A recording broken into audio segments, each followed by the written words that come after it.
wonder what we're going to see today. I mean, I definitely think he would be looking back towards, one of those engaged champions, because I think some of the most powerful enchanters in the current meta are already banned out. We see the Renata taken away. We see the Yuumi taken away. Tom Kench is another comfort thing. So I do think we're likely looking towards some hard engage. I think C9's comp needs it as well. So Nautilus to me does fit in.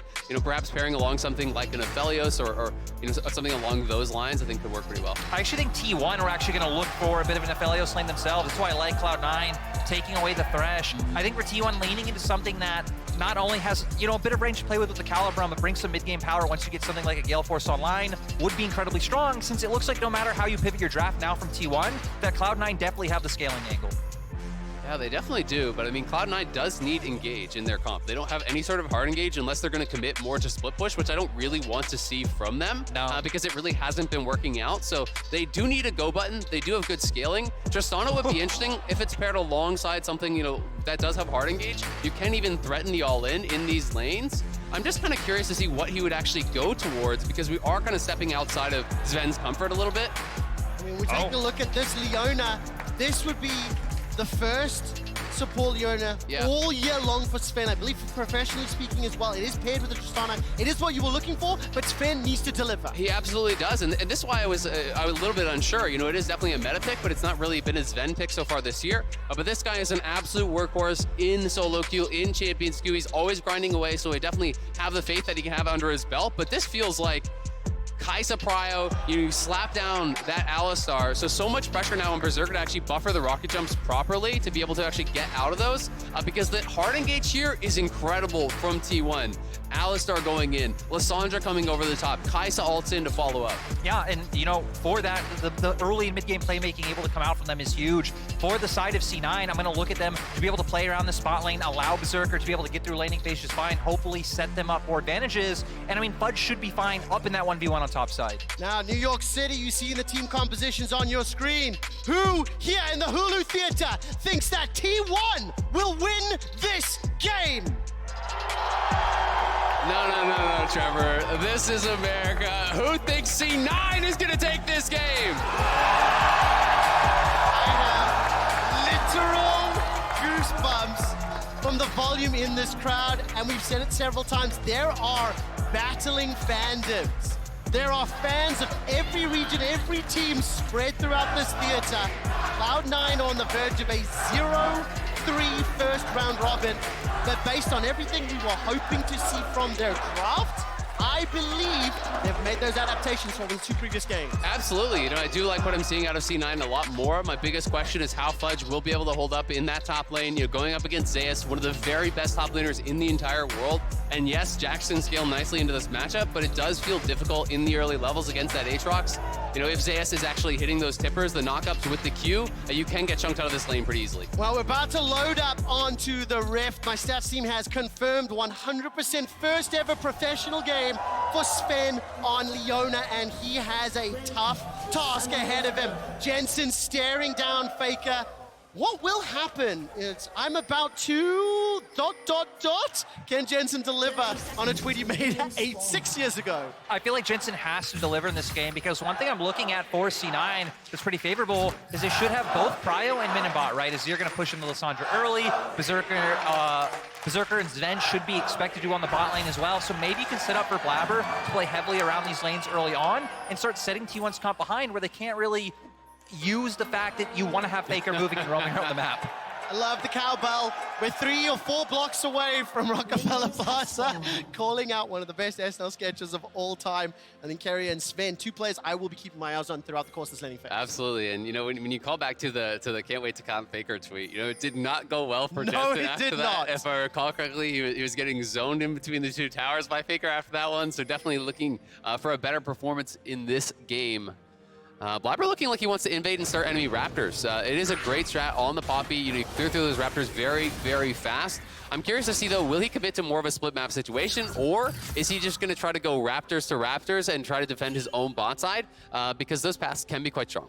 Yeah, I definitely feel like Blaber should head down and actually play with his bot side. Yep, he's going to be able to do it. He's going to set up Jensen quite well, but can they actually defend it? That's kind of the question, right? Because Oner's already there. Yeah, it looks like Oner should be able to get this one. Blaber's going to be a little bit late to fight into the chickens, going to be smited away, and Oner, small advantage already. Look at the mini-map. Zven has already stepped up towards that tri-bush, but that's going to push this Poppy a little bit down. And when I think back to the draft, I think back to some of the tools available to T1. If you can keep Blaber down, that Champions Kit becomes significantly less powerful, assuming the rest of T1 will be able to deliver. Yeah, absolutely. I mean, you know, if you get too far behind, you know, you are going to be very squishy, but Poppy does always have that playmaking, and that's something that Blaber is always looking to go for. This is a guy that C9 has developed a lot of faith in over the years, and you know, it's really fun listening to them talk about Blaber, because they talk about how when Blaber makes a call, if you don't listen, Blaber's going to end. But if Blaber makes the call and you do listen and everyone goes with him, that he's almost always right with these calls. They've developed so much faith in his instinct for the game, and he's such a student of the game. It's basically, you know, all he thinks about, all he does, and he's one of those big stars for Cloud9. And also, I just overall like what he's doing so far in the early game here with how he pathed from Raptors to Raptors, now matching Oner's pathing. But Oner might be able to find this one. Oh, Fudge stepping forward and waiting to see what cooldown's available. Flash is still up, looking at the mini-map. Blaber's making his way into Oner's jungle. That's a leap forward. The third Q gets the knock-up. Counter-Strike will channel the stun by some time. Flashes into the tri-bush. Here comes Blaber. Leap across the ward. Fudge is out, but summon spell blown. Successful game. Yeah, and Oner, I mean, looking for one of the plays that set T1 up for success in their season, right? All about playing around their top side. That's how they're able to beat EDG on day 1 too. But with Fudge able to get out, not able to get it. It's grabber, baby. We're on the board. I completely forgot for a moment. Trevor just looks so confused. Like, why are they cheering? Did I miss something? I was listening to it, and then I looked at the name, and I'm like, sorry, sorry, Crabber, I did forget. Now he's pushing in the wave with the help of Fudge. That will be caught by Zeus, and instant back away from Cloud9. But absolutely needed to do that, because the wave was actually in a pretty bad spot, and even though they do force the flash, you know, Fudge was not going to be able to actually walk back in the lane and fix that himself. Blaber needed to get up there, reset the wave, allow Fudge to go back to base here and try to reset. Of course, he will have to be playing pretty safe, and I think that's one of the reasons that he does pick up a pink ward here. I think we're actually going to see him just sit on the pink ward and have that available for the leap strike on the retreat, because you are going to be pretty dependent upon that now that you are down your flash. But Faker moving down towards the bot. They should know he's coming. Ooh, Faker level 5. Tomb not available to him, but no further follow-up either. No stun from that Alistar, so Zven as well as Berserker able to back away. Just quick scan, CS is pretty even across the board. And with the exception of that flash being blown top lane, we haven't seen anyone picking up that first advantage just yet. Yeah, still though, overall nice use of the window by Faker. Recall TP'd back to lane, and it gave him that potential angle to move down towards bot side. But Oner just wants to keep invading these Raptor camp because he does have the timer, knowing when Blaber did walk up to start those and finish them himself. Blaber has no smite, so it should be Oner's as long as he's willing to actually commit that smite to it here. And I don't think we're going to see any sort of a fight over it, because Faker did have the move. He just cheated into that side lane brush very nicely, and that's going to keep Blaber away from actually committing to any sort of a scrap over it. So T1, you know, doing a good job here, but we are treated to a pretty even early game thus far. Yeah, no real significant advantages. A couple hundred gold here or there.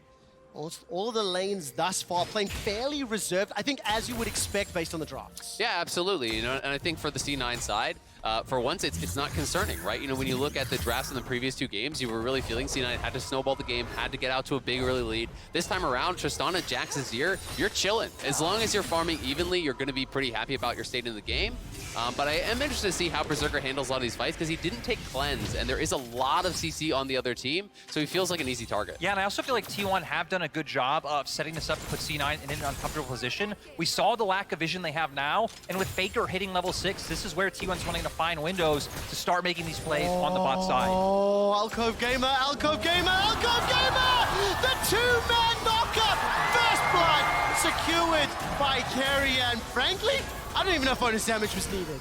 Honestly, just great patience coming out from Oner to make sure that the play worked. I mean, not even having time to use summoners there from Zven, just instantly deleted down, and now T1's bot lane in a great position. And if I can say, it's Zven's performance I'm the most interested in terms of the scaling, the team fights, the philosophy that helped Cloud9 pick up so many of their wins.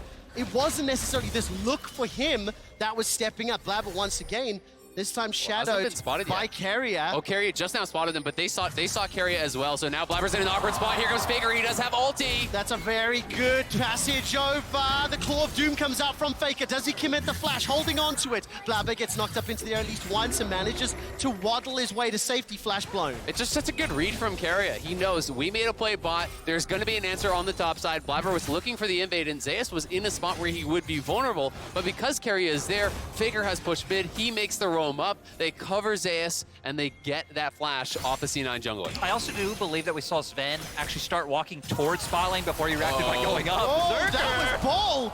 That was confident from Berserker. Well, he knew that Keria wasn't going to be there. Yep. He just didn't expect that Oner would be coming in for a lane gank, right? And he would win that 1v1 pretty heavily, but it's a great read. Again, T1 are foreseeing what C9 want to look towards. First, they expect the gank towards topside. Keria answers that. Then Oner says, all right, you're going to attack bot now, so he's there answering as well. Fight, fight, fight! Infernal Chains pulls Fudge can't. backwards. Zeus wants to eat him alive. Keep your eyes on this minimap. Keria on the Alistar has picked up those boots of mobility. Part of the reason I think we're going to see him moving around the map and supporting the other lanes. Yeah, but we see C9 now with Oner having just made that play towards bot side, knowing that he must have camps up, now getting full control over bot side. We do have Dragon up. We haven't seen too many teams opt into early Dragon still here at the World Championship, but if C9 can start stacking these up and again, give themselves a bit of insurance later on, that would be huge for them.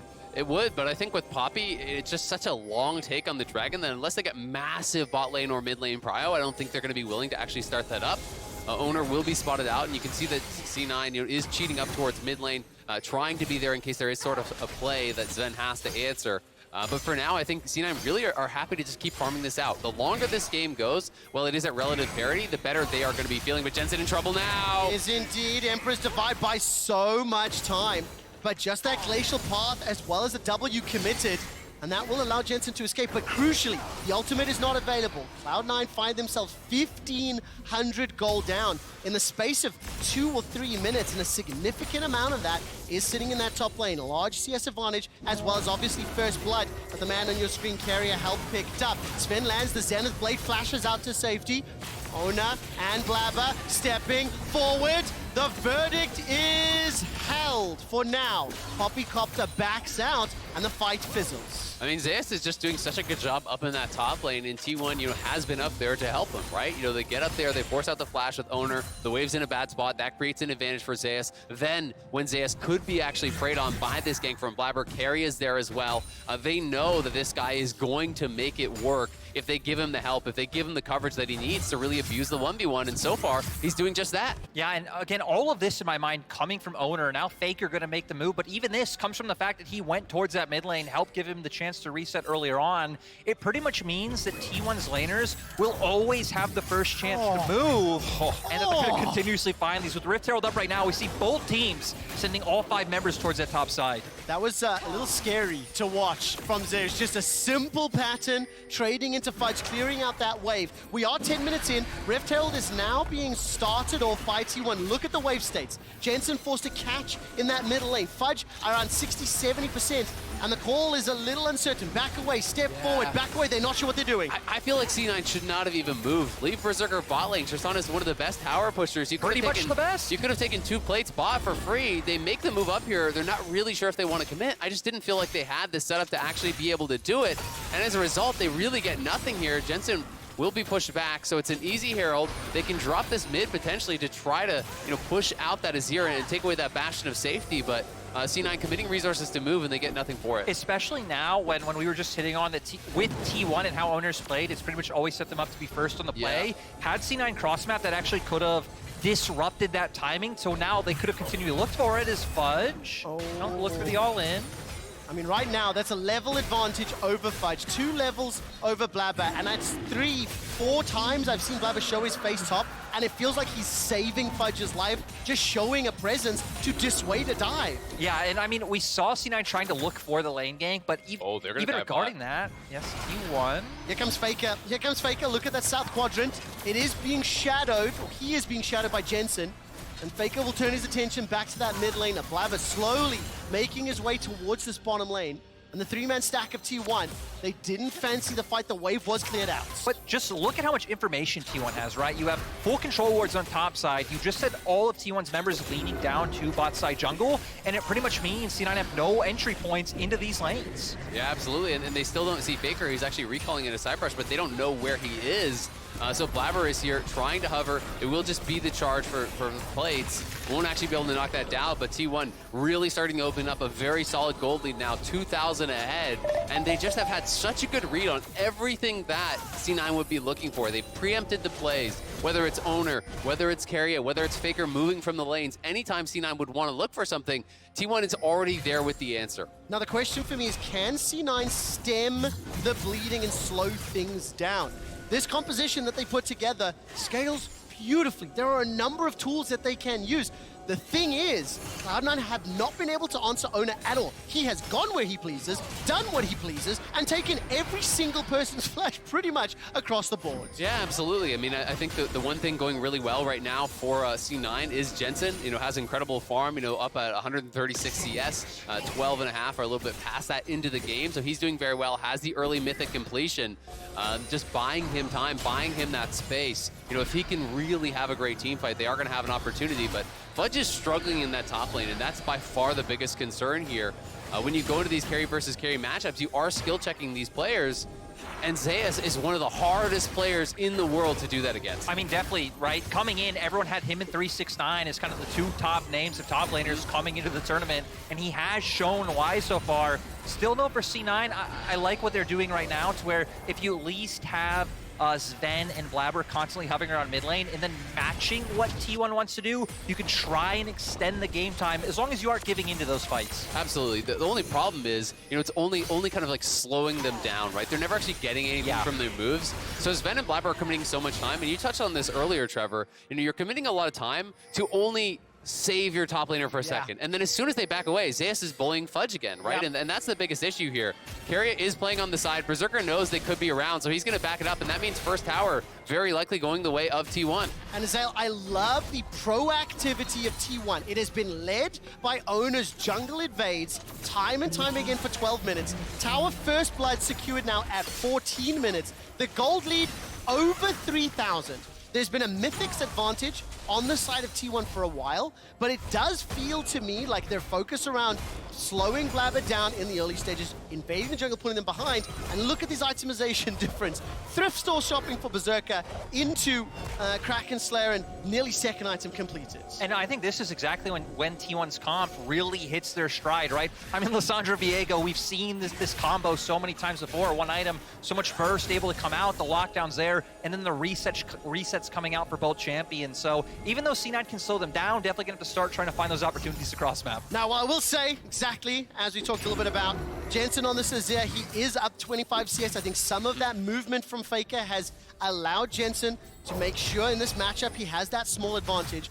But this also puts a lot of pressure on C9's mid lane. And those Emperor's divides have to be crucial. Get rid of either Aatrox or Viego. Buy time to focus down the Lissandra or the Kaisa, because don't forget how easy it is to start fights. And Fudge is going to get destroyed. His heart is broken. The second kill for T1, and it lands in the hands of Oner. And it just keeps going to show how well Oner is doing so far in this matchup. He really has been the standout, bringing T1 this victory. Now they're going to get another turret down. Gold lead extends even further. 5K in 15 minutes. I mean, it's all out of control now. They've got to find some sort of a pick. We'll see if they can find Zeus here. The recall just finished. The solar flare missed. The pin against the wall. Zeus is going to flash for safety, and Berserker gets the kill.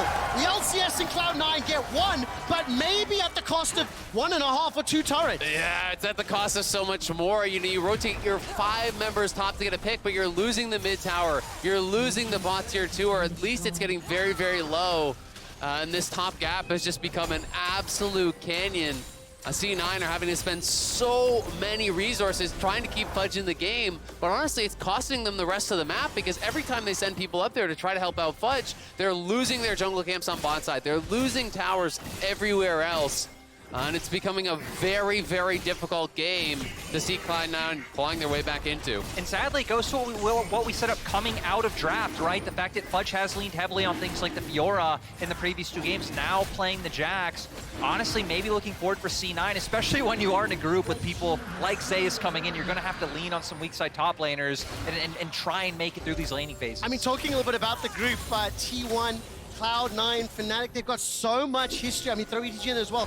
At all time, Cloud9 have played T1 4 times previously. They are 0-4 against the organization. This is the 5th time they are facing off. And this is a incredibly precarious position. Now, obviously the game has been dictated and controlled by T1 significantly. We are playing for Cloud Rift right now. And for Cloud9, again, the same thing we said 10 minutes ago remains true. You need to slow down the pace of the game. Stop letting them get ahead.